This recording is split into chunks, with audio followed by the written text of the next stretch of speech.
नमस्कार। आप देख रहे हैं आज शांतनाद और मैं हूं आपके साथ श्वेता सिंह। और आज हमारे साथ एक खास कार्यक्रम में जुड़े हैं राघव ठाकुर, भारत जी, जय सिंह यादव जी, जो कि बताएंगे कि किस तरीके से इन्हें परेशान किया जा रहा है और क्यों इनके मार्क्स शो नहीं हो रहे हैं। आखिर क्यों नहीं हो रहे, क्या इसकी पूरी सच्चाई है, इसके बारे में आज हमारे साथ चर्चा करेंगे। सबसे पहले राघव जी, मैं आपसे जानना चाहती हूँ कि आप लोग आंदोलन क्यों कर रहे हैं, मुद्दा क्या है आपका। जी मैम, नमस्कार।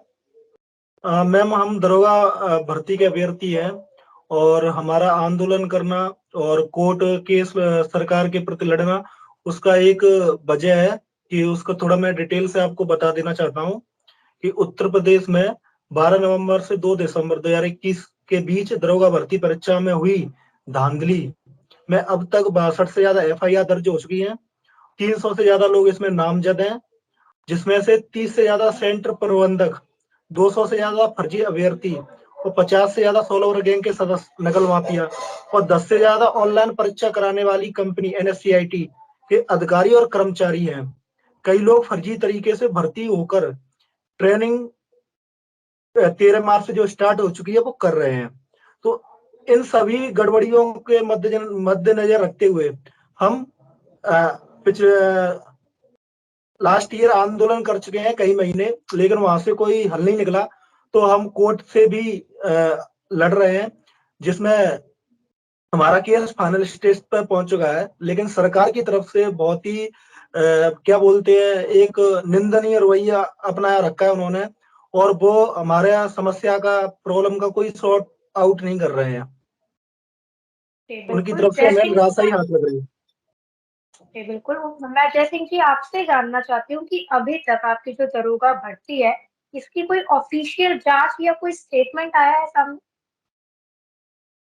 हाँ, सबसे पहले मैम आपको बहुत बहुत धन्यवाद। आपने हमारे मैटर को दोबारा उठाया। अब तक मैटर दबा था। मैम, अभी कोई जांच नहीं हुई है। जितने भी मैम ये पकड़े गए हैं लड़के स्टूडेंट, जितने भी पकड़े गए हैं, हम लोग ने जितना डॉक्यूमेंट हम लोग के हाथ लगा, कुछ एविडेंस लगा, हम लोगों ने ट्विटर पे, सोशल मीडिया पे वायरल किया। उसी के माध्यम से इनकी यूपी की जो स्टेप है उनको पकड़ा। कोई मैम अभी तक जांच नहीं हुई है। 178 प्लस मैम गिरफ्तारी हो चुकी है, उसके बाद भी इस भर्ती को पारदर्शिता बता दिया जाता है। जो कि मैम कई ऐसे सेंटर हैं मैम कि जिस पे नकल होने के बावजूद भी वहाँ पे आए दिन पेपर लगातार चलता रहा। तो क्या इसकी कोई गारंटी मैम कोई ले सकता है कि अगर 10 दिन वहाँ नकल हुई है तो क्या जब तक पेपर चला होगा तब तक तो ये चीजें नकल हुई होंगी? कोई भी सेंटर मालिक के ऊपर कार्रवाई करके उसकी पूछताछ नहीं की गई। बहुत बड़े मैम इसके स्कैम हुआ इस यूपीएसआई में। जी बिल्कुल, भारत में आपसे जानना चाहती हूँ, दरोगा भर्ती का जो मामला चल रहा है, जिसको लेकर आप बता रहे हैं कि धांधली चल रही है, लगभग जी कितने अभ्यर्थियों ने इसका एग्जाम दिया है और लगभग कितने अभ्यर्थी इससे पीड़ित हैं। मैम, इसमें जैसे 9,534 की वैकेंसी निकली थी। इसमें देखा जाए तो लगभग 8 से 10 लाख अभ्यर्थी अप्लाई किए थे फॉर्म के लिए, जिसमें से कईयों लाख इसमें परीक्षा पास किए थे। 7.5 लाख जैसे डेटा बता रहे हैं, अप्रोक्स 7.5 लाख। एग्जैक्ट डेटा मुझे नहीं पता है, क्योंकि मतलब याद करना थोड़ा टफ होता है। बाकी अगर इसमें देखा जाए तो एकदम खुलेआम धांधली हुई थी, जिसका एकदम पुख्ता सबूत है। आए दिन आप न्यूज कटिंग देख सकती हैं, जिसमें एकदम अच्छे से एक्सप्लेन किया गया है। जैसे गोरखपुर सेंटर और एक कोचिंग भी है, जिसका मतलब मैं नाम यहाँ पे नहीं लेना चाहता हूँ। ऑनलाइन यूट्यूब का चैनल है जो दावा करता है कि हमारे 3,000 अभ्यर्थी सीधे यूपीएससी में सिलेक्ट हैं। आप ये बताइए, इतने सारे ऑनलाइन और ऑफलाइन सेंटर है, कोई एक सिंगल चैनल इतना सिलेक्शन कैसे दे सकता है? और उसमें भी उसने सम्मान समारोह दिया था, मतलब किया था, जिसमें से जिस अभ्यर्थी को उसने पुरस्कृत किया है उसमें एक नामजद लड़का है, जिसके नाम एफआईआर भी है। लेकिन फिर भी उस पर ना कोई जांच हो रही है, ना कोई इस पे जांच हो रही है। जैसे हमारी मतलब हम छात्रों ने मिलकर ट्विटर पे इतना आंदोलन किया। उसके बाद वहाँ लखनऊ इको गार्डन में लगभग 4 से 5 महीने हम लोग धरना दिए। उस पर भी फेक तरीके से मतलब हम लोग को आश्वासन दिया गया ऊपरी ऊपरी तौर पे कि इस पे जांच होगी। कोई भी इस पे जांच नहीं हुई है। मतलब ये ऊपर ऊपर तरीके से थोड़ा लीपा पोती कर दिया है पूरा मैटर को। बाकी एक्चुअल में इस पे कोई भी मतलब हम लोग को संतोष में जांच नहीं मिली है, जिससे हम लोग लगातार मतलब इलाहाबाद हाई कोर्ट और उसके बाद यहाँ पे लखनऊ हाई कोर्ट में दरवाजा खटखटा रहे हैं। अगर हम लोग को यहाँ पे सही उचित फैसला मिल जाता तो ठीक, वरना हम लोग सुप्रीम कोर्ट तक लड़ने के लिए तैयार हैं। जी बिल्कुल। राघव, मैं आपसे जानना चाहती हूँ कि अभ्यर्थियों ने जो आरटीआई के तहत मांग की है, क्या उसकी कोई सूचना मिली है आप लोगों को, कोई मार्क्स के बारे में कोई जवाब आया है, कोई ऐसी जानकारी मिली है उस आरटीआई के तहत। नहीं मैम, एक्चुअली इस भर्ती में हुआ क्या है कि ये पहली भर्ती है ऐसी जिसमें अभ्यर्थी के ना रॉ मार्क्स शो किए गए हैं, ना नॉर्मलाइजेशन मार्क्स शो किए गए हैं, और ना ही सेक्शनल नॉर्मलाइजेशन हुआ है वो भी शो नहीं किया गया है। जब अभ्यर्थियों ने, और जो नॉन सिलेक्टेड है उनको तो कुछ भी नहीं दिखाया है, और जो सिलेक्टेड स्टूडेंट अभ्यर्थी हैं उनको तो सिर्फ इन्होंने नॉर्मलाइजेशन मार्क्स दिखा दिए, उनका रॉ मार्क्स वगैरह कुछ भी नहीं दिखाए। ना ही एक पहली ऐसी भर्ती है जिसमें टॉपर का पता नहीं है, किसकी कितनी रैंक है ये भी नहीं बताया है। जब अभ्यर्थियों ने ITI फाइल की तो इनकी तरफ से कोई जवाब नहीं दिया गया है। मतलब अभी तक कोई जानकारी आप लोगों को नहीं मिली और किसी के मार्क्स शो नहीं हुए हैं? नहीं, किसी के भी नहीं किए हैं, ना सिलेक्टेड की है, सिलेक्टेड के सिर्फ नॉर्मलाइजेशन मार्क्स बता दिए हैं। ये तक नहीं बताया कि इतने रॉ मार्क्स हैं और आपके सेक्शनल नॉर्मलाइजेशन हुआ है, इसमें इतने नंबर कटे हैं, इतने नंबर बढ़े हैं, और नॉन सिलेक्टेड का तो स्कोर कार्ड भी जारी नहीं किया है। जी बिल्कुल जय, मैं आपसे जानना चाहती हूँ कि इस मामले को लेकर क्या आप लोगों ने CBI जांच की मांग की है? आ,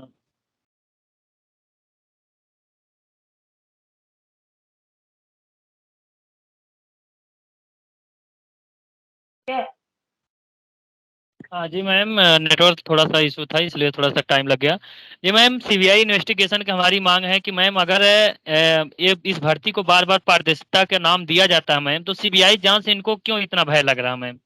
जो हम लोग का बस एक ही मांग है, जो भी निर्णय आएगा उसको हमें स्वीकार रहेगा मैम, चाहे हमारे पक्ष में आए चाहे सिलेक्टेड वालों के पक्ष में आए, लेकिन एक बार CBI तो इन्वेस्टिगेशन आप लोगों होना ने चाहिए मांग की मैम। है? आप लोगों ने मांग की है जी कि मैम, CBI जांच होनी चाहिए इस प्रकरण में? जी जी जी जी मैम, CBI इन्वेस्टिगेशन की मांग हम लोग के लगातार तभी से, जब से धरना आंदोलन चल रहा था तभी से मैम। क्योंकि मैम इसमें चीजें बहुत बड़ी सर मैम है। जैसे अलीगढ़ में मैम एक सेंटर है मैम, एग्जैक्ट नाम नहीं याद है मैम, चार्जशीट में वो बात लिखी गई है मैम कि जो वहाँ का ऋषि सेंटर मालिक ऑटोमेटिक पकड़ा गया कॉलेज। था मैम।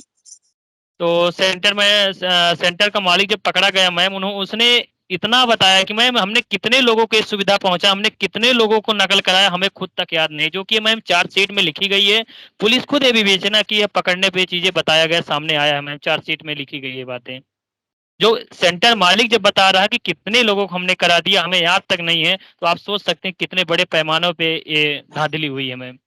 और सबसे बड़ी चीज है मैम कि अभी आपने एक वीडियो देखा होगा, वित्त मंत्री, हमारे जो माननीय वित्त मंत्री सुरेश खन्ना जी हैं, उनका एक वीडियो आया मैम लोकसभा में, उन्होंने बातें रखी थी कि जितने भी रीट पड़ी थी हाई कोर्ट में सब खारिज हो चुके हैं, जो कि मैम सरासर मैम झूठ है पूरा। अभी हमारा मामला विचाराधीन है कोर्ट में मामला मैम। जी बिल्कुल भारत, मैं आपसे जानना चाहती हूँ कि आपका जो ये मुद्दा है दरोगा भर्ती में धांधली का, इसको लेकर क्या आपने पक्ष या विपक्ष के किसी बड़े नेता से, मुख्यमंत्री से मुलाकात करने की कोशिश की है? मुलाकात हुई है किसी से आपकी?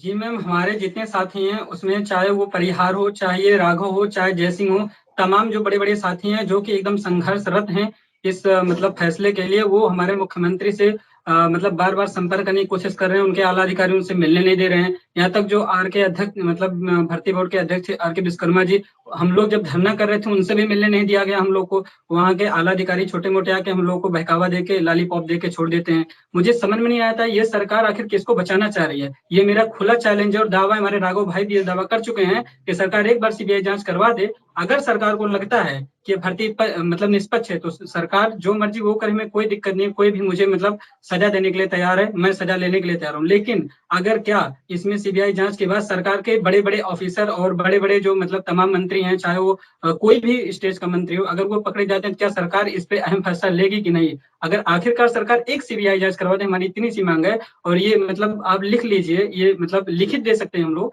कि इसमें एक उच्च लेवल पे ध्यान दिए, जिसमें जैसे कि आप कर्नाटका भर्ती में देखी होंगी, वहां पे AG DIG रैंक तक के ऑफिसर पकड़े गए हैं। उसी बेस पे अगर हमारे यहाँ एक बार CBI लग जाए ना, तो इसमें दूध का दूध पानी का पानी हो जाएगा। हमारी मांग सिर्फ इतनी है। लेकिन हमारी जो बीजेपी सरकार है, अन्य प्रदेशों में जांच CBI हो रही है, लेकिन हमारे उत्तर प्रदेश में बाबा के सरकार में ऐसी कोई भी जांच नहीं की जा रही है। सिर्फ जांच के नाम पे लीपा पोती की जा रही है। जिनका हम लोग प्रूफ दे रहे हैं सिर्फ उन्हीं को पकड़ा जा रहा है। बाकी लोग खुलेआम से जाके वहां पे ट्रेनिंग कर रहे हैं। वही जो 15 लाख देके भर्ती हुए हैं, उसमें हम मानते हैं सारे नहीं हुए हैं, कुछ हुए हैं जो मेहनत से भी हुए हैं। लेकिन जो हम लोग की सीट खाए हैं, हम लोग चाहते हैं इस पे CBI जांच हो, जिसमें अगर धांधली वाले पकड़े जाते हैं तो इसका एग्जाम होना चाहिए।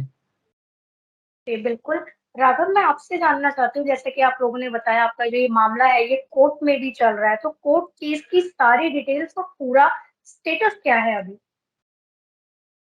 जी मैम, इस पे कई सारी रिट फाइल की गई थी हमारी तरफ से। एक रिट 3737/2022 वो लखनऊ हाई कोर्ट में फाइल की गई थी, जिसके अधीन भर्ती भी की गई थी, लेकिन किन्हीं कारणों से उसमें आगे डेट सुनवाई नहीं हो पाई। और उसी समय एक और रिट फाइनल रिजल्ट को काउंटर करते हुए डाली गई थी 4581/2022। तो उसकी अभी 21 मार्च को और 23 मार्च को लगातार बैक टू बैक 2 सुनवाई हुई है, जिसमें डीजी भर्ती बोर्ड आर के विश्वकर्मा जी को भी तलब किया गया था। वो स्वयं 23 मार्च को कोर्ट में उपस्थित हुए थे। उन्होंने अपनी दलीलें रखी, तो कोर्ट ने उनसे जो उन्होंने जो भी चीजें वहां एक्सप्लेन की वो रिकॉर्ड के साथ मंगवा ली है। और हमारी तरफ से एक रिजॉइंडर फाइल किया गया था, जिसमें गंभीर आरोप लगाए थे, जैसे अभी जय सिंह ने बताया था कि अलीगढ़ में एक सेंटर है महर्षि गौतम इंटर कॉलेज, जिसमें 20 नवंबर से लेकर 25 नवंबर तक 6 दिन 18 शिफ्ट में वहाँ के जो सॉल्वर थे, सॉल्वर गिरोह के सदस्य बिट्टू और मोहन, इन्होंने मैम क्या किया था, जो महर्षि गौतम इंटर कॉलेज का जो ऑनर था ऋषि गौतम, उससे इन्होंने 2 दिन पहले 18 नवंबर 2021 को ही 8 परीक्षा हॉलों का टेंडर ले लिया था। तो इन्होंने ड्रिल मशीन से दीवार में छेद करके कॉलेज की में और पूरे सर्वर को केबल लाइन से एक साइड वाले मकान जो इन्होंने 20,000 रुपए पर डे पर रेंट पे लिया था, वहां सेम सिस्टम बना के और पूरा का पूरा इन्होंने 6 दिन 18 शिफ्ट में सॉल्व किया। तो 26 नवंबर को वो एसटीएफ के द्वारा पकड़े गए थे। तो ये सारी चीजें हमने रिजॉइंडर में कोर्ट में लगाई थी, तो उनका काउंटर मांग लिया है और अगली डेट उसमें 6 अप्रैल 2023 की लगी हुई है। और उसके बाद ये फाइनल स्टेज पे हमारी रेट है। और एक कल भी हमारी केस की सुनवाई है 1675/2023। उसमें हमारी तरफ से सीमान सिंह और अशोक खरे, सीनियर वकील अशोक खरे कल रहेंगे, बहस करेंगे। तो देखते हैं क्या परिणाम निकल के आता है। तो ये पूरा केस का स्टेटस था जो मैंने आपको बता दिया है। जी बिल्कुल। जय, मैं आपसे जानना चाहती हूँ कि वर्तमान में आप लोग इस आंदोलन को कैसे आगे बढ़ा रहे हैं? मैम आंदोलन अभी मैम हम लोग का इको गार्डन में मैम चल रहा था, लेकिन अभी तो आंदोलन इस समय तो नहीं चल रहा। बाकी हम लोग कोर्ट पे अभी माननीय न्यायालय भरोसा करते हैं मैम। अभी हमें उम्मीद है कि न्यायालय से कुछ रिजल्ट जरूर मिलेगा। हम लोग काफ़ी पीड़ित हो चुके हैं मैम। और मैम मैं ये सबसे बड़ी चीज़ है मैम, यूपीएसआई दरोगा की एक सम्मानित पद है, एक जिम्मेदार पद है मैम। जिम्मेदार पद है, जिसको एक दरोगा बनेगा मैम, उस समाज का क्या करेगा, जो 15 लाख रुपया दे के जाएगा मैम, वो 15 लाख वसूलने का काम करेगा। उस एरिया को भ्रष्ट करेगा, क्योंकि जो भ्रष्ट बन के जाएगा वो भ्रष्टाचार ही फैलाएगा। तो मैं माननीय न्यायालय से और माननीय मुख्यमंत्री जी से मैं यही निवेदन करूंगा कि इस पे एक सीबीआई इन्वेस्टिगेशन होनी चाहिए, ताकि जो भ्रष्ट लोग गए हैं, पैसा दे के गए हैं, ताकि उनको बाहर निकाला जाए और जो योग्य व्यक्ति हैं उनको रखा जाए। अभी हमें न्यायालय पे पूरा उम्मीद है कि रिजल्ट जो भी आएगा पॉजिटिव आएगा, हम लोग के अंदर ही, हम लोग के पक्ष में ही आएगा मैम। जी बिल्कुल। भारत, मैं आपसे जानना चाहती हूँ, आप लोग जो ये आंदोलन कर रहे हैं, कोर्ट में केस भी कर रहे हैं, तो कितने लोग आपके साथ हैं समर्थन में? क्या आप लोगों ने कोई एक टीम या संगठन बना रखा है इस कार्य को करने के लिए? और इसमें कोर्ट केस में फंडिंग में जो आप लोगों का खर्चा आ रहा है, वो सब आप लोग किस तरीके से मैनेज कर रहे हैं? जी मैम, इसमें जैसे क्या है कि हम लोग का मतलब हम लोग मिलजुल के आपस में लड़ रहे हैं, जिससे जो भी सहयोग हो रहा है वो दे रहे हैं। जैसे बाकी जो मतलब मेन इसको फोकस तौर पे लड़ रहे हैं वो हमारे जयसिंह हैं, और मतलब वो सामने जयसिंह हैं, इधर राघव हैं, एक दो परिहार हैं। मतलब ऐसे ऐसे करके मेन 5-6 लोग जो मतलब ज्यादातर इस चीज को फोकस कर रहे हैं। बाकी हम लोग पीछे से सपोर्ट कर रहे हैं। बाकी हम लोग का ट्विटर पे कैंपेन लगभग डेली चलता है। डेली हम लोग ट्विटर पे आप देखेंगे उस पे मिलियन मिलियन हम लोग ट्वीट कराए हैं, डेट निर्धारित करके। बाकी इस बार में ज्यादा जानकारी ये लड़ रहे हैं तो ये विशेष तौर पे दे सकते हैं। ठीक, तो हाँ जी राघव, मैं मैम, आपसे जैसे आपने पूछा कि आप किस तरीके से कोर्ट केस लड़ रहे हैं, ये सारी चीजें, तो मैम एक्चुअली इससे पीड़ित कई सारे हैं। ऐसे ऐसे बच्चे भी हैं जो एक एक दो दो नंबर से बाहर हो गए हैं। तो आप समझ सकती हैं उनका दर्द क्या है। कि 15-15 लाख रुपए देकर जो भर्ती हुए हैं, उनकी वजह से हम बहुत सारे ऐसे लोग हैं जो बिल्कुल नजदीक से बाहर हो गए हैं। तो ऐसे भी कई सारे अभ्यर्थी हैं। और बाकी हम आगे फ्रंट पर रहकर अपना लड़ी रहे कोर्ट के द्वारा। तो जो भी फंडिंग वंडिंग का इश्यू रहता है, तो एक्चुअली कुछ हैं 100-200 लोग वही मिलके आपस में जो पिटिशनर वगैरह बने हुए हैं, कुछ बैक सपोर्ट देने वाले हैं। तो थोड़ी थोड़े जिससे जितना बन पड़ता है उसी को इकट्ठा करके और वकीलों की फीस वगैरह दी जाती है। और बाकी तो आपको पता ही है कि स्ट्रगल कैसे करना पड़ता है। कोर्ट केस अगर कोई सामान्य व्यक्ति लड़ते हैं, सभी कोई ना कोई किसान फैमिली से आता है, तो कोई मजदूर फैमिली से आता है। तो बहुत ही संघर्ष का जीवन इस टाइम जी रहे हैं। आप समझ सकती हो इस बात को। बिल्कुल, इसीलिए मैंने आपसे ये सवाल किया, क्योंकि एक किसान, एक गरीब परिवार का बच्चा ही इस तरीके से मेहनत करके आगे बढ़ता है। मैं जो मैम एक आपसे बात जानना बताइए, मैं आपसे आपके माध्यम से मैं पूछना चाहता हूँ, सरकार से ही पूछना चाहता हूँ कि एक किसान या मजदूर का लड़का जो ईमानदारी से किसी एग्जाम की 4-5 साल तक तैयारी करता है, सरकार पहले तो वैकेंसी निकालती है। वैकेंसी निकलवाने के लिए या तो रेट दायर करनी पड़ती है सोशल मीडिया के माध्यम से, या धरना प्रदर्शन करता है, तब तो वैकेंसी निकालते हैं। वैकेंसी निकल भी आती है, फिर उसका एग्जाम कराने के लिए ट्विटर कैंपेन वगैरह करना पड़ता है, वो भी हो जाता है, फिर उसके रिजल्ट के लिए करना पड़ता है। और पता चला रिजल्ट में धांधली हो गई तो उसके न्याय के लिए करना पड़ता है। फिर सरकार सुनती नहीं है, सरकार खुद उसको सॉर्ट आउट नहीं करना चाहती है, तो फिर कोर्ट का दरवाजा खटखटाना पड़ता है।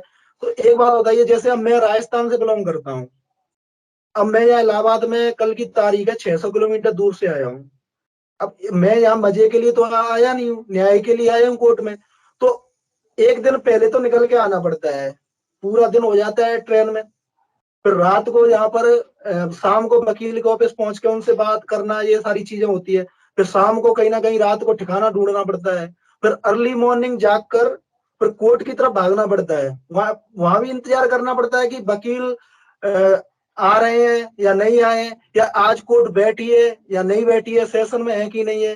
तब जाके पूरा मतलब पूरा दिन निकल जाता है। फिर शाम को सफलता मिली या ना मिली वो उस पर सिचुएशन पे डिपेंड करता है। फिर वापस घर जाते हैं, पूरी रात फिर ट्रेन में ट्रेवल करते हुए हो जाता है। तब अगले दिन 2-3 दिन ऐसे खराब हो जाते हैं, समय भी बर्बादी, पैसे की भी बर्बादी। तो कौन चाहता है कि ये सारी चीजें फेस करनी पड़े? इस पे सरकार को विचार करना चाहिए एक बार। और जो हमारी मांग है, एक छोटी सी मांग है कि सीबीआई जांच करा दो। सरकार को क्या दिक्कत है? अगर सरकार इतनी ही मतलब अपने ऊपर कॉन्फिडेंस रखती है कि हाँ हम निष्पक्ष और पारदर्शी भर्ती करा रहे हैं, तो सरकार को क्या दिक्कत है? मैम ये पहली ऐसी भर्ती है जिसपे ज्वाइनिंग अभी हुई है ना 13 मार्च से, उसके लिए 26 फरवरी को इन्होंने एक फंक्शन किया था। तो इन्होंने ज्वाइनिंग लेटर पे निष्पक्ष और पारदर्शी शब्द लिखा है कि निष्पक्ष और पारदर्शी चयन प्रक्रिया के ज्वाइनिंग लेटर। और मैम जो इनको ज्वाइनिंग लेटर दिए गए वो वीडियो कॉन्फ्रेंसिंग के जरिए अपने माननीय प्रधानमंत्री श्री नरेंद्र मोदी के द्वारा दिए गए। और इतने बड़े लेवल पे, मास लेवल पे चीटिंग हुई है जिसमें 62 से ज्यादा एफआईआर हुई है, 300 से ज्यादा अभ्यर्थी नामजद है, सॉल्वर्स गैंग के सदस्य पकड़े गए हैं। और जो इसको ऑनलाइन कंपनी है एनएससीआईटी कंपनी, जिसने मैम आपको याद हो, थोड़ा फ्लैशबैक में ले जाना चाहता हूँ, एमपी में व्यापम जैसा घोटाला करवाया था जिसकी सीबीआई जांच हुई थी, जिससे कितने अभ्यर्थी अफेक्टेड हुए थे। और जब उसकी सीबीआई जांच चल रही थी तो उसमें कितनी ज्यादा मतलब ऐसी चीजें देखने को मिली थी कि कई लोग उसमें मारे गए थे। तो ऐसी करप्टेड कंपनी से इस दरोगा भर्ती का पेपर करवाया है। इसी सेम कंपनी ने उत्तराखंड में फॉरेस्ट दरोगा की भर्ती कराई थी, इसी यूपीएसआई के साथ ही साथ हुई थी 2021 में ही। तो वहां भी इसके ऊपर एफआईआर दर्ज की गई है, वहां भी ये धांधली लिप्त पाई गई है और वो भर्ती को कैंसिल कर दिया गया है। तो लेकिन यूपी में ये मतलब क्यों नहीं कैंसिल की जा रही है? क्या इसमें सरकार के लोग करप्टेड है या बड़े बड़े अधिकारी लोग करप्टेड है? तो ये चीज देखनी चाहिए सरकार को। कब तक एक गरीब परिवार का, मजदूर का, किसान का बेटा कब तक ऐसे पिसते रहेंगे? ये बेटियां कब तक आंसू बहाती रहेंगी? तो सोचना चाहिए सरकार को। जी बिल्कुल। जय, मैं आपसे जानना चाहती हूँ, उत्तर प्रदेश जो कि अब उसको उत्तम प्रदेश भी कहा जाता है, योगी आदित्यनाथ एक ऐसे मुख्यमंत्री के रूप में जाने जाते हैं जो भ्रष्टाचार जैसी चीजों को खत्म कर रहे हैं। तो आपको क्या उम्मीद है उनसे कि क्या इस मामले में आप लोगों को न्याय मिले? हाँ, बिल्कुल मैम। जिस हिसाब से कंडीशन ऐसा चल रहा है मैम, तो नहीं लगता है कि मैम नाम दिया जाता है राम राज, क्या यही राम राज है मैम कि जो भी हम लोग इतना पीड़ित हो चुके हैं मैम। कि जो बताया नहीं जा सकता मैम, कि लगातार हम लोग ने 2 महीने लगातार इको गार्डन में धरना दिया, एक बार भी सरकार के बड़े मंत्री कोई नहीं आया। हम लोग मैम डिप्टी सीएम के पास भी जा चुके हैं, उनके पास बताया गया, डॉक्यूमेंट सब चीज़ दिया गया। केशव प्रसाद मौर्य जी जो डिप्टी सीएम, उनके पास हम लोग गए थे मैम, उन्होंने कहा ठीक है देखेंगे, लेकिन कोई भी वहाँ से रिप्लाई नहीं आया मैम। और विपक्ष के पास हम लोग जाके मिल चुके हैं मैम, माननीय पूर्व मुख्यमंत्री अखिलेश यादव जी से भी मिल चुके हैं, और जो कि उन्होंने 2-3 बार प्रेस कॉन्फ्रेंस भी किया था, इस चीज़ को लोकसभा विधानसभा में भी उठाया था मैटर को। जो कि मानने को जो सत्ता पक्ष के लोग हैं मानने को तैयार नहीं है कि इसमें स्कैम हुआ है मैम। सीआरएल कुछ लोग को हम लोग को प्राप्त हुआ 3-4 लोगों का मैम, 4-4 मिनट में मैम 150-50 क्वेश्चन को जो कुछ सॉल्व कर दिए मैम। 3-3 मिनट में मैम रीजनिंग के 40 क्वेश्चन जो उसको भी सॉल्व कर दिया गया, जो कि मैम इम्पॉसिबल है मैम। ऐसे ऐसे अभी सीआरएल के माध्यम से कई लोगों का पता चला, 158 क्वेश्चन मैम किए हैं, जो कि मैम वही एक हाई स्कूल लेवल का एक यूपी ट्रिपल एससी पेपर कराता मैम, पेट का पेपर, वो 14 नंबर पाने वाला मैम, 100 में 14 नंबर पाने वाला वही लड़का मैम 160 में 158 क्वेश्चन सही कर रहा। ऐसे मैम 2 महीने के बाद एग्जाम हुआ, ऐसे ऐसे नंबर सब लाए हैं मैम, जो कि एक बार सीबीआई इन्वेस्टिगेशन होना चाहिए, ताकि एक योग्य लोग उस जगह पे पहुंच सकें। नहीं तो ये भ्रष्टाचार जहां जाएंगे पैसा वहां कमाएंगे उस एरिया को, और भ्रष्टाचार बनाएंगे, वहां के लोगों को न्याय क्या दिलाएंगे, इनसे कोई न्याय की उम्मीद कोई रख भी नहीं सकता है। मैम एक्चुअली मैं एक जी।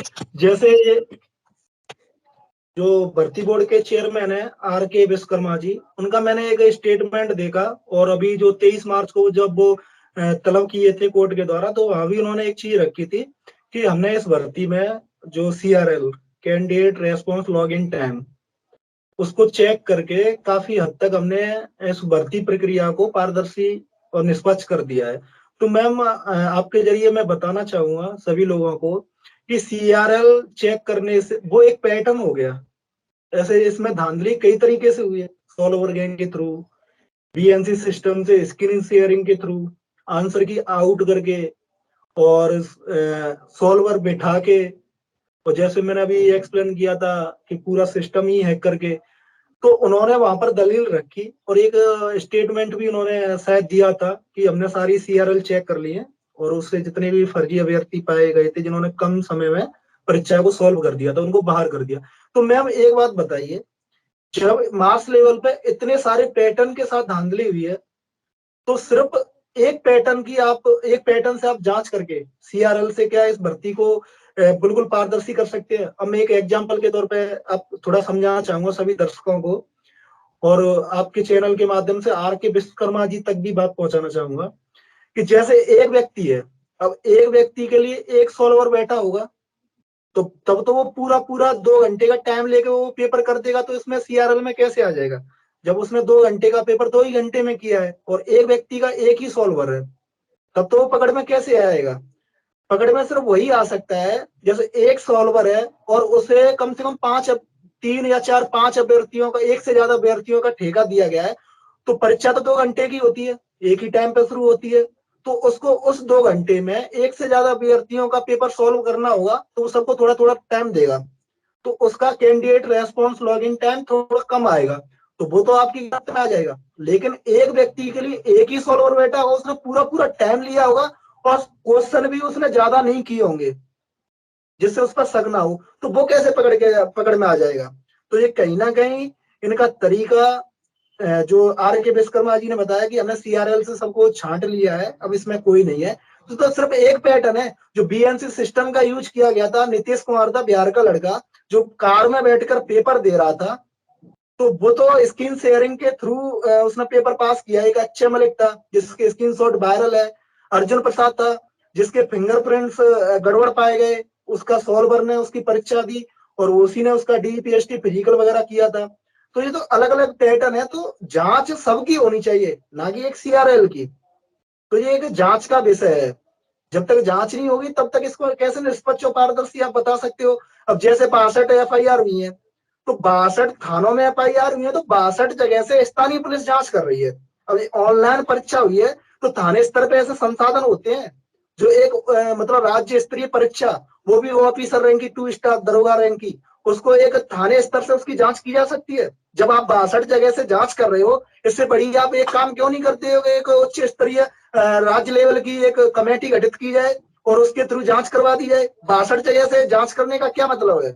इतने संसाधन थोड़ी होते हैं कि इतने मतलब थाने स्तर राघव, मैं पर जो आपसे भी। चीज जानना चाहूंगी। जी राघव, मैं आपसे एक चीज जानना चाहूंगी। आप लोगों ने भी एग्जाम दिया होगा, आपका सेंटर जहाँ पे भी पड़ा था, आप मुझे बताइएगा, क्या वहाँ उस सेंटर पे भी आपने इस तरह की चीजें देखी? वहाँ पे चीटिंग हो रही थी, इस तरह सॉल्वर बिठाया हुआ था, या कुछ स्क्रीन शेयरिंग, ऐसा कुछ हो रहा था जहाँ पे आप लोगों का सेंटर पड़ा? नहीं, मैं इतना तो नहीं बता सकता हूँ, लेकिन मैंने एक चीज नोटिस की थी। जैसे मेरा गाजियाबाद में था, तो मैंने एक चीज नोटिस की थी कि साइड में कुछ एक दो बच्चे बैठे थे, तो उनका उन्होंने ऐसा कोई बहाना लगाया कि इनकी जो कंप्यूटर स्क्रीन है वो सही से क्लियर नहीं आ रही है था। तो जैसे मेरे साइड में कुछ एक दो बंदे बैठे हुए थे, तो मैंने नोटिस किया। मैं ये इस बात का दावा नहीं करता हूँ कि वहाँ गड़बड़ हुई है, पर मेरे को ऐसा सा कुछ महसूस हुआ। अब वो उस टाइम समझ नहीं आया, लेकिन ये सारी चीजें निकल के आई तो अब ये चीज समझ में आ रही है। तो उन्होंने बहाना किया कि इसकी जो कंप्यूटर स्क्रीन अलॉट की गई थी, कंप्यूटर अलॉट किए गए थे, कि उसकी स्क्रीन में कुछ ना कुछ एरर आ रहा है, तो उनको वहां से शिफ्ट करके एक दूसरे हॉल में ले जाया गया। अब उस टाइम तो ऐसा लगा, नॉर्मल सा लगा कि शायद कुछ दिक्कत हो रही होगी, तो इस वजह से शिफ्ट कर दिया दूसरे कंप्यूटर स्क्रीन उस पर अलॉट कर दिए होंगे। लेकिन अब वो चीज समझ में आ रही है कि वो अलॉट नहीं किए गए थे, वो बहाना बनाकर उनके अलग से बैठा के और स्पेशल तौर पे उनकी परीक्षा वहां सॉल्व की गई है। राघव, एक क्लास में, एक क्लासरूम होगा जहाँ पे आप लोगों ने एग्जाम अटेम्प्ट किया होगा, लगभग कितने बच्चे थे? और क्या आपने ये नोटिस किया कि कितने बच्चों को शिफ्ट किया गया किसी हॉल में या किसी अन्य जगह पे? हाँ, मेरे सेंटर में जैसे मैंने बताया, दो तीन बच्चे थे, वो उनको शिफ्ट किया गया मेरी शिफ्ट में। तो ऐसे वैसे कई सारे हैं अपने साथी लोग, वो भी बता रहे थे, और ये तो चीजें सामने ही निकल के आई है। अलीगढ़ का जैसे ये मैंने जिक्र किया था कि पूरा का पूरा सेंटर ही हैक कर दिया, दीवारों में ड्रिल मशीन से छेद करके और हॉल करके, और उस साइड वाले मकान में जैसे मैंने अभी बताया था, तो पूरा का पूरा सेम सिस्टम बना के वहां से 6 दिन 18 शिफ्टें चली। जब वो पकड़े गए तो उन्होंने खुद कबूल किया कि हमें ये तक याद नहीं है कि कितने बच्चों को अनुचित साधनों का लाभ पहुंचा कर वो परीक्षा पास करवाई है। और उन्होंने ये तक स्वीकार किया था कि इसमें जो महर्षि गौतम इंटर कॉलेज का ओनर था नरेंद्र गौतम, वो भी इसमें करप्टेड है। और अगर एनएससीआईटी कंपनी के कर्मचारी था हिमांशु, अगर उससे ही पूछताछ की जाती है तो और भी बड़े राज खोलेंगे। जी बिल्कुल। भारत, मैं तो आपसे जानना 600 से चाहती हूँ। मैम, 600 से ज्यादा इसमें स्क्रीनशॉट वायरल है। एक बात बताइए, परीक्षा आपने भी दी होगी, आप भी अभ्यर्थी रही होंगी, तो जैसे सेंटर पे जाते हैं तो वहां एक धागा भी नहीं ले जा सकता है स्टूडेंट। तो ये परीक्षा सेंटर से 600 स्क्रीनशॉट कैसे बाहर आ गए? और वो हम नहीं कह रहे हैं कि ये मतलब सही है, ये खुद भर्ती बोर्ड के द्वारा, जो एक अक्षय मलिक नाम लिया मैंने और एक नीतीश कुमार लिया, इन दोनों पर एफआईआर की गई है। तो इन्होंने खुद ही इस चीज को एक्सेप्ट किया है कि हाँ, इसके स्क्रीनशॉट वायरल हुए हैं, जिसपे हमने कार्रवाई की है। लेकिन 600 पे कार्रवाई नहीं की है, सिर्फ दो लोगों पे कार्रवाई की है। वायरल तो 600 स्क्रीनशॉट है ना, तो 558 पे कार्रवाई कौन करेगा? 98 पे कार्रवाई कौन करेगा? इनको कार्रवाई करनी चाहिए ना, उन्हें स्क्रीनशॉट की जांच करनी चाहिए। तो ऐसी बहुत सारी बिल्कुल, चीजें हैं एक बेहद ही गंभीर कि आपने एक्सप्लेन जो अगर बोला हम है, करने बेहद ही बैठ गंभीर जाएं, विषय है। धांधली पूरी धांधली को एक्सप्लेन करना बैठ जाए तो शायद पूरी रात भी कम पड़ जाए। बिल्कुल राघव, जो आपने बताया जिस तरीके से, ये बेहद ही गंभीर मुद्दा है, क्योंकि एक किसान, एक आम आदमी, एक आम परिवार, मध्यम वर्गीय परिवार, गरीब परिवार का बच्चा जो है, उसके जीवन का ये सवाल है। भारत, मैं आपसे ये जानना चाहती हूँ कि आप लोग अभी इस समय, जैसे कि आपका एग्जाम हो चुका है, रिजल्ट भी आ गया है, सिलेक्शन हुआ या नहीं सिलेक्शन हुआ, तो इस समय आप लोग क्या कर रहे हैं? सिर्फ कोर्ट का जो जजमेंट आने वाला है उसका इंतजार कर रहे हैं, साथ के साथ कुछ और भी कार्य आप लोग कर रहे हैं? हम जैसे आप पूछ रही हैं, इस बेस में मैं कहना चाहूंगा, जैसे हम तो ठीक है, हमारी थोड़ी उम्र बची है, हम तो ठीक है कोई और एग्जाम दे लेंगे। जैसे हमारे कुछ और साथी लोग हैं जिनका मतलब बाकी चीजों में इंटरेस्ट नहीं है, सिर्फ इसी में एक इंटरेस्ट है। जैसे एसएससी का है, तो एसएससी में अलग सब्जेक्ट पूछा जाता है। वो सिर्फ दरोगा लायक थे, सिर्फ दरोगा उनका, जैसे जिनका सपना था सिर्फ दरोगा में देना चाहते थे, उनकी तो उम्र निकली जा रही है ना इन लोगों के चक्कर में। वो तो बेचारे और कुछ कर नहीं पा रहे हैं। किसी के घर से प्रेशर है, जैसे मेरे भी घर से प्रेशर है कि भैया नौकरी कब मिलेगी। अब घर वालों को कैसे समझाएं क्या सरकार मानने को तैयार नहीं है? सरकार को अगर इतना भरोसा है अपने ऊपर कि हाँ ठीक है हमने निष्पक्ष भर्ती कराई है, हम तो सिर्फ एक चीज डिमांड करते हैं ना कि इस पे आप एक सीबीआई जांच करवा दो, दूध का दूध पानी का पानी हो जाएगा। लेकिन मुझे समझ में नहीं आता है कि इस पे आखिरकार ये NCERT जो कंपनी है इस पे इतनी सरकार मेहरबान क्यों है? 2017 में यूपीएसआई का पेपर हुआ था जिसमें इसी मतलब कंपनी को टेंडर दिया गया था, जिसमें मास लेवल पे चीटिंग होने का दावा तो नहीं किया गया था, सिर्फ 1 से 2 स्क्रीनशॉट वायरल होने में पूरी भर्ती को मतलब पूरा कैंसिल कर दिया गया था। उस पर बहुत ज्यादा मतलब ज्यादा दिन तक कुछ नहीं हुआ, बस तुरंत 1-2 स्क्रीनशॉट हुए, उसके बाद सरकार की तरफ से आदेश आया, सरकार पलटी थी, वो दूसरी सरकार ने एग्जाम कराया था, दूसरी सरकार ने तुरंत उसको कैंसिल करके बीजेपी ने और तुरंत उस पर एग्जाम करवा दिया। लेकिन यहाँ पे जैसे हमारे साथी बता रहे हैं यहाँ पे मतलब 200 से 100 से 200 स्क्रीनशॉट वायरल है, उसके बावजूद भी मतलब सरकार इस पे एकदम गुमनाम सा साधे हुई है, कुछ बोल नहीं रही है। और सबसे गंभीर मुद्दा ये है मैम कि जो कंपनी अन्य जगह पे मतलब अन्य जगह पे करोड़ों का उसके ऊपर मतलब जुर्माना लगा हुआ है, वो बैन है, और वही कंपनी उत्तर प्रदेश में जो कि मतलब आज के 5-6 साल पहले नहीं 2017 में इसी दरोगा भर्ती को मतलब ऑर्गेनाइज कराई थी, फिर भी उस पर इतनी लंबी मतलब गंभीर आरोप लगे थे, फिर दूसरी कंपनी को टेंडर देके एग्जाम कराया गया था, फिर उसी कंपनी को उसी सरकार द्वारा फिर से टेंडर देने की ऐसी कौन सी मजबूरी आन पड़ी जो कि उसी कंपनी को टेंडर दिया गया जो कि धांधली में संलिप्त थी पहले भी। यहाँ ऐसी कंपनियों की कमी नहीं, आप TCS को दे दीजिए, अन्य कंपनियों को दे दीजिए, आप NCERT पे इतने मेहरबान क्यों हैं?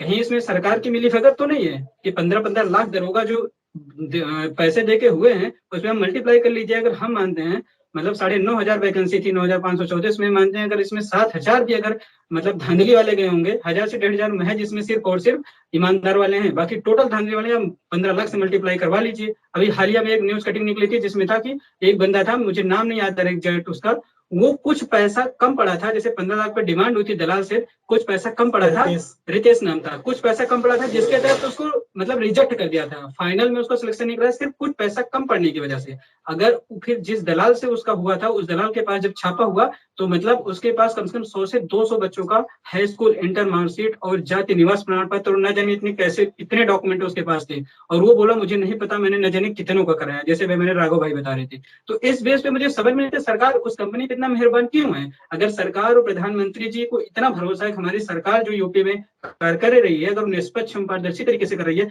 एक सीबीआई जांच करवा दीजिए, काहे नहीं करवा रहे हैं? आपको काहे चुल्लू मची है कि मतलब निष्पक्ष और पारदर्शी का टैग लगाते घूम रहे हैं? मुझे ये नहीं समझ में आ रहा है। और यही नहीं, हमारे आप ले लीजिए दरोगा भर्ती ले लीजिए, लेखपाल ले लीजिए, लेखपाल में हमारे 7500 पद थे, 15,000 8,000 के आसपास संदिग्ध हैं, 8,000 वैकेंसी थी, 15,000 संदिग्ध हैं, उस पर भी आप मौन धारण करें, उस पर भी आप तुरंत नियुक्ति प्रमाण पत्र दे देते हैं। मुझे समझ में आता है हमारे देश, हमारे उत्तर प्रदेश का सीएम कितने फ्री हैं कि नियुक्ति प्रमाण पत्र बांटते फिर रहे हैं, बाकी और काम नहीं है उनको, सिर्फ नियुक्ति देने में भी दलालों एक और काम करते हैं मतलब दिखावा। अभी जो राज्य में अपने उत्तर प्रदेश में सिर्फ एक ही राजनीति चल रही है, हिंदू मुस्लिम मंदिर मस्जिद, ठीक है।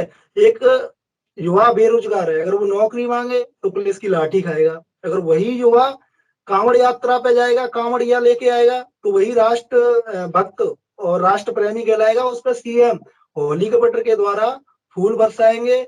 और जो डीएम है ना और जो एसपी रैंक के अधिकारी, वो उनके पास अगर युवा धांधली के प्रति न्याय के लिए जाएगा तो उसकी सुनवाई नहीं होगी। लेकिन वो कांवड़ यात्रा में जब वही युवा आएगा ना तो टेंट लगा के, तंबू लगा के, और वही एसपी रैंक के अधिकारी और डीएम उनका स्वागत करेंगे, और एसडीएम और एसआई रैंक के अधिकारी उनके चरण धोएंगे और चाय बिस्कुट नाश्ता की पूछेंगे। तो ये सब कुछ चल रहा है राज्य के अंदर, और इतने फ्री है, जैसे अभी बताया था भारत भाई ने कि नियुक्ति पत्र बांटने के लिए आ जाते हैं। ऐसी सारी चीजें पहली बार हो रही है और लिखना पड़ता है जॉइनिंग लेटर में निष्पक्ष और पारदर्शी। हम इस टॉपिक पे हम नहीं जाएंगे, राघव, धर्म की बात है या सभी अपने अपने धर्म को मानने के लिए बिल्कुल स्वतंत्र है, तो इस विषय पे ना जाके जो आपका विषय है ये बेहद ही गंभीर है कि दरोगा भर्ती में जिन बच्चों ने सच में बेहद मेहनत की है, कड़ी मेहनत की है और गरीब परिवार से आते हैं, अगर उनके साथ अन्याय हो रहा है तो ये गलत है। मैं एक स्क्रीन पे एक चीज दिखाना चाहूंगा, जैसे आप देख पा रही हो, ये लड़का है रिंकू यादव, ठीक है, ये रिंकू यादव है, ये इसका सॉल्वर है। तो अब जैसे इसको जूम करके दिखा देता हूँ, ये इसके एडमिट कार्ड का वो है, आपको दिखाई दे रहा होगा, अलग से पहचाना जा रहा है, ये रिंकू यादव है, इधर इसका सॉल्वर है, और ये इसकी मतलब सोशल मीडिया की फोटो है, दोनों की जोड़ी ये दिखाई दे रही है, देखो ओरिजिनल। अब ये ट्रेनिंग कर रहा है अभ्यर्थी मिर्जापुर में, अलग से दिख रहा है कि धांधली वाला है, इसको ट्रेनिंग पे भी भेज दिया। अगर इन्होंने जांच की तो ये ट्रेनिंग पे चला कैसे गया? ऐसे एक नहीं बिल्कुल। है, हमारे पास सैकड़ों सैकड़ों ऐसे अभ्यर्थियों का डेटा है हमारे पास जो ट्रेनिंग पे जा चुके हैं। जी बिल्कुल, आपने जो बताया इसकी जांच होनी चाहिए, सीबीआई जांच जरूर होनी चाहिए। इस कार्यक्रम का मेरा आखिरी सवाल आपसे होगा जय, मैं आपसे ये जानना चाहती हूँ कि आप लोगों ने सोशल मीडिया को अपना हथियार कैसे बनाया और कैसे आप जन जन तक, जनता तक, मंत्रियों तक, मुख्यमंत्री तक अपनी बात पहुंचाने का काम कर रहे हैं? अ, जी मैम, थोड़ा क्वेश्चन एक बार रिपीट करिएगा, नेटवर्क थोड़ा प्रॉब्लम आया था। जी, मैं आपसे ये जानना चाहती हूँ जय कि आप लोगों ने सोशल मीडिया को अपना हथियार कैसे बनाया, कैसे लोगों तक आप जो ये धांधली का जो मुद्दा चल रहा है, क्योंकि देखिए सबको ये पता नहीं होता, तो कैसे लोगों तक आप इस बात को पहुंचाने का काम कर रहे हैं, नेताओं तक, मंत्री तक, और क्या इसका कुछ आपको फायदा होता हुआ नजर आ रहा है? नहीं मैम, अभी तक तो कोई फायदा नहीं हुआ मैम। 21 अप्रैल से स्टार्ट हुआ था हमारा धरना, पहली बार 21 अप्रैल 2021 में स्टार्ट हुआ था मैम। उसके बाद मैम क्या हुआ, जब धरना चला, 2 4 6 लोग इकट्ठा हुए धीरे धीरे, और न्यूज कटिंग में चीज़ें सामने आती रहीं कि इस सेंटर पे 14 लोग पकड़े गए, 15 लोग इस सेंटर पे पकड़े गए, 18 लोग आज पकड़े गए। डेली ऐसी चीज़ें आती गई, फिर कड़ी टू कड़ी हम लोग जुड़ते गए, स्टूडेंट एक एविडेंस इकट्ठा करने लगे।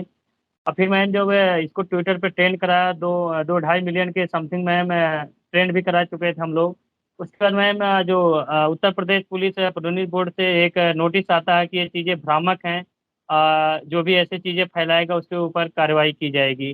फिर मैम 1-1.5 महीने के बाद जैसे रिजल्ट आता है मैम डीबीपीएसटी के लिए, फिजिकल के लिए, उसके बाद मैम पकड़ना धर पकड़ना स्टार्ट हो जाता है मैम। और डेली पकड़ना चालू हो जाता है, डेली किसी को सेंटर पे 10 लोग, किसी का अंगूठा नहीं मैच हो रहा है, अलग अलग ऐसे चीज़ें सामने आती रहे मैम। फिर उसके बाद हम लोग ने एविडेंस सब इकट्ठा कर लिया, विपक्ष के पास भी गए मैम, और डिप्टी सीएम के पास भी गए, और माननीय मुख्यमंत्री जी के पास तो मुलाकात नहीं हो पाई मैम। जैसे हम लोग जनता दरबार में कई बार जा चुके हैं मैम, लेकिन जैसे हम लोग गेट पे पहुंचते हैं, क्या मैटर है यूपीएसआई का, चलो ठीक है पहुंचा देंगे मैम, वहाँ अंदर हमको नहीं जाने दिया गया। कई बार हम लोग पहुंचे लेकिन अंदर हम लोग को नहीं जाने दिया, कागज लेके उसको कूड़ेदान में फेंक दिया गया। तो मैम हम लोग एक उम्मीद के साथ ऐसा सोचे थे, माननीय मुख्यमंत्री योगी जी से ये उम्मीद नहीं थी कि इस तरह से चीज़ें संलिप्तता आएंगी, जो कि कोई भी वैकेंसी सेफ नहीं रहेगी। और दूसरी बात मैम कि ये माननीय मुख्यमंत्री जी बुलडोजर की बार बार बात करते हैं, अगर यही बुलडोजर सेंटर मालिक पे चलाया गया होता, जिसने नकल इतना ज़्यादा कराया मैम, ताकि आने वाली पीढ़ी को उस चीज़ से झेलना नहीं पड़ता। क्योंकि मैम अगर जो नकल माफिया हैं, अगर इस समय इनके ऊपर एक्शन नहीं लिया जाएगा मैम, तो इनका मनोबल और बढ़ता जाएगा मैम। जो आने वाली पीढ़ी है उससे उसको भी इस चीज़ से झेलना पड़ेगा। तो कहीं ना कहीं चीज़ मैम, इसको सुधारने को, सिस्टम सुधारना बहुत जरूरी है मैम। और इस समय मैं यूपीएसआई का मैम जहाँ तक समथिंग मैम 60% मैम, ऐसा लगता है कि 60% कैंडिडेट उसमें फर्जी जो अभी पकड़े गए हैं और अभी गए हैं, कुल मिला जुला के 60% मैम ऐसे होंगे।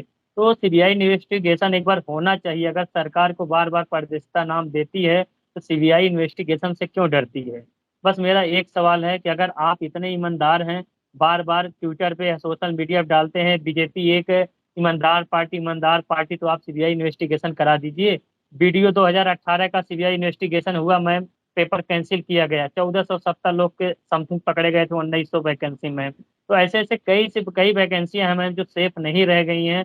और मैम 3-4 साल से हम लोग एक छोटे रूम में मैम रह के, गर्मी में, तपन गर्मी में इलाहाबाद में कैसी इस तरह से जीवन बिता रहे हैं मैम। वैकेंसी 5 साल पे एक बार आती है मैम, उसके बाद ये स्कैम के नकलचियों के हाथ में चली जाती है मैम। कैसे, किस उम्मीद से लगा के माँ बाप पढ़ाएंगे, कैसे भेजेंगे? और एकदम पीड़ित हो चुके हैं मैम, समझ नहीं आ रहा कि इसके बाद करें तो क्या करें हम। बिल्कुल, आपने जो बताया, जहाँ भ्रष्टाचार खत्म करने की बात की जाती है, अगर ऐसे भ्रष्टाचारी सिस्टम में जाकर अगर बैठ जाएंगे तो भ्रष्टाचार कभी खत्म नहीं होने वाला है। आप लोगों ने जो मुद्दा बताया बेहद गंभीर है, और इस पे आठ अंकनाथ की तरफ से हम भी अपील करना चाहेंगे कि इसकी निष्पक्ष सीबीआई जांच जरूर होनी चाहिए, और जो भ्रष्टाचारी हैं उनको किसी भी कीमत पर सिस्टम के अंदर नहीं जाने देना चाहिए। एक गरीब परिवार का बच्चा, एक गरीब माँ का बेटा मेहनत करके तब इतनी पढ़ाई लिखाई करके वहां तक पहुंचता है, और अगर उनको पैसे के दबाव में या भ्रष्टाचार से दबा दिया जाएगा तो ये देश कभी तरक्की नहीं कर सकता। चलिए, जल्दी से मैं जानना चाहूंगी, राघव कुछ कहना चाहते हैं? हाँ मैम, बस यही कहना चाहूंगा, एक जितने भी अपने साथी हैं उनको एक मैसेज देना चाहता हूँ आपके माध्यम से, कि इस दुनिया में मेरे अकॉर्डिंग 3 अदालत है। एक सरकार की, एक माननीय न्यायालय, और एक ईश्वर की। तो सरकार की अदालत है, उससे तो हमारा विश्वास हट चुका है, क्योंकि उनसे हमारे गुहार लगाते लगाते 1 साल से ज्यादा हो गया, लेकिन सरकार सुनने को तैयार नहीं है। वो तो अपने घमंड में चूर चूर है, क्योंकि हमने उसको दूसरी बार भरोसा करके और माननीय मुख्यमंत्री की चेहरे पर दूसरी बार सत्ता में ला दिया, तो वो तो अभी सत्ता के घमंड में चूर चूर है। तो बस अभ्यर्थियों से यही कहना चाहूंगा कि आप पहली अदालत को छोड़कर जो दूसरी अदालत है माननीय न्यायालय, और तीसरी अदालत ईश्वर की, इन दोनों ही अदालतों पर विश्वास रखिए। और माननीय न्यायालय में हम लड़ ही रहे हैं, और लगातार हमारी डेट पे डेट चली रही है, तो उम्मीद करते हैं कि बहुत जल्दी कोई अच्छा डिसीजन हमारे फेवर में आएगा, कुछ ना कुछ रिलीफ मिलेगा। और बाकी ईश्वर से प्रार्थना करते रहें। और सभी अभ्यर्थियों से एक ही चीज कहूंगा कि वो ज्यादा पैनिक ना लें, और साथ ही साथ वो थोड़ी बहुत अपनी तैयारी भी करते रहे अदर एग्जाम की। और अगर हमें न्याय मिलता है तो फिर दोबारा मौका भी मिलेगा इस एग्जाम में पार्टिसिपेट करने का, और दोबारा से 2 सितारे इधर 2 इधर लगाने का। और बाकी मैम आपको बहुत बहुत धन्यवाद देता हूँ सभी यूपीएससी एस्पिरेंट की तरफ से, और आपसे गुजारिश भी करूंगा कि लगातार आप इसी तरह इस मुहिम को आगे बढ़ाते रहें, और बार बार हमारे मुद्दे को उठाती रहें, और इस गूंगी बहरी सरकार के कानों तक हमारी जो सीबीआई इन्वेस्टिगेशन, जो दरोगा भर्ती की, वो पहुंचाती रहे। एक बार फिर आपको तो तहे राघव, दिल मैं से धन्यवाद। आपको एक चीज कहना चाहूंगी। राघव, बहुत आपने बहुत बहुत अच्छी बात बहुत कही। ये बहुत जो धन्यवाद मैम पॉजिटिविटी आपका। आपने दिखाई है ना, ये सभी के अंदर होनी चाहिए। आपने कहा कि आगे तैयारी करते रहें और पैनिक ना ले। बहुत अच्छी बात राघव ने यहाँ पे की है। आप सच के साथ हैं तो जरूर आपको न्याय मिलेगा, देर ही सही पर मिलेगा जरूर। हमारे सभी दर्शकों का भी बहुत बहुत आभार। आप देखते रहिए, जुड़े रहिए हमारे साथ आशांकना। और आप सभी का भी बहुत बहुत आभार। राघव, भारत, जय। देखते रहिए आशांकना।